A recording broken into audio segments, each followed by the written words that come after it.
It was a cold, foggy evening in the small town of Willowbrook. The streets were quiet, and the only sound was the occasional rustle of leaves in the wind.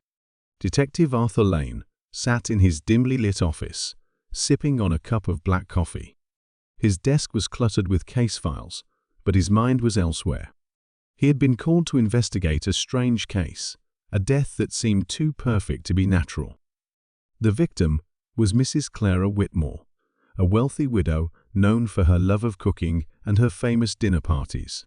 She had been found dead in her kitchen, slumped over the counter with a half-finished bowl of soup in front of her. At first glance, it appeared to be a heart attack, but something about the scene didn't sit right with Detective Lane. He arrived at Mrs. Whitmore's mansion, a grand old house, with ivy creeping up its walls. The butler, a tall, stern man named Mr. Graves, led him to the kitchen. The room was spotless, except for the bowl of soup and a handwritten recipe book lying open on the counter.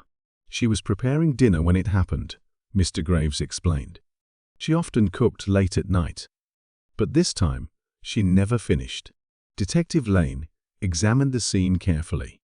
The soup smelled delicious, but he noticed something odd, a faint bitter aroma mixed with the scent of herbs. He picked up the recipe book and flipped through the pages. It was filled with Mrs. Whitmore's handwritten recipes, but one page caught his eye. It was a recipe titled Midnight Delight, but the ingredients listed were unusual: belladonna, hemlock, and a few other plants Lane recognized as highly poisonous. "Did Mrs. Whitmore have any enemies?" Lane asked the butler. Mr. Graves hesitated. Not exactly enemies, but there were a few people who might have held grudges. Her nephew, Mr. Edward Whitmore, for one. He was always asking her for money, and she refused. Then there's Miss Eliza, her maid. Mrs. Whitmore was quite strict with her. Lane decided to speak with both Edward and Eliza. Edward was a nervous man in his 30s, with a shifty gaze and a habit of fidgeting. When questioned, he denied any involvement in his aunt's death, but admitted to being in the house that evening. "I came to ask for money, but she refused, as usual," Edward said. "I left shortly after. I had no reason to harm her." Eliza, the maid, was a young woman with a timid demeanor. She claimed to have been in her room all evening, but seemed uneasy when Lane mentioned the recipe book. "Did Mrs. Whitmore often use poisonous plants in her cooking?" Lane asked. Eliza shook her head. "No, never.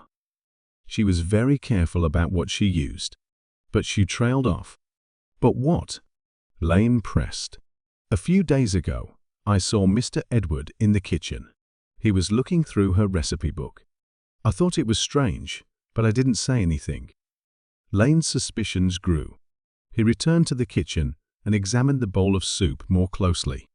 Using a small kit, he tested the soup and found traces of belladonna and hemlock, the same ingredients listed in the Midnight Delight recipe. He confronted Edward, who broke down under pressure. "I didn't mean to kill her," Edward cried. "I just wanted to make her sick so she'd change her will. I added the poison to her soup, but I didn't know it would kill her." Detective Lane arrested Edward on the spot. As he left the mansion, he couldn't help but feel a sense of unease. The case was solved, but the thought of someone using a recipe book, a symbol of warmth and comfort, to commit murder, left a bitter taste in his mouth. Back in his office, Lane closed the case file and took a sip of his now cold coffee. The fog outside had thickened, and the town of Willowbrook seemed even quieter than before.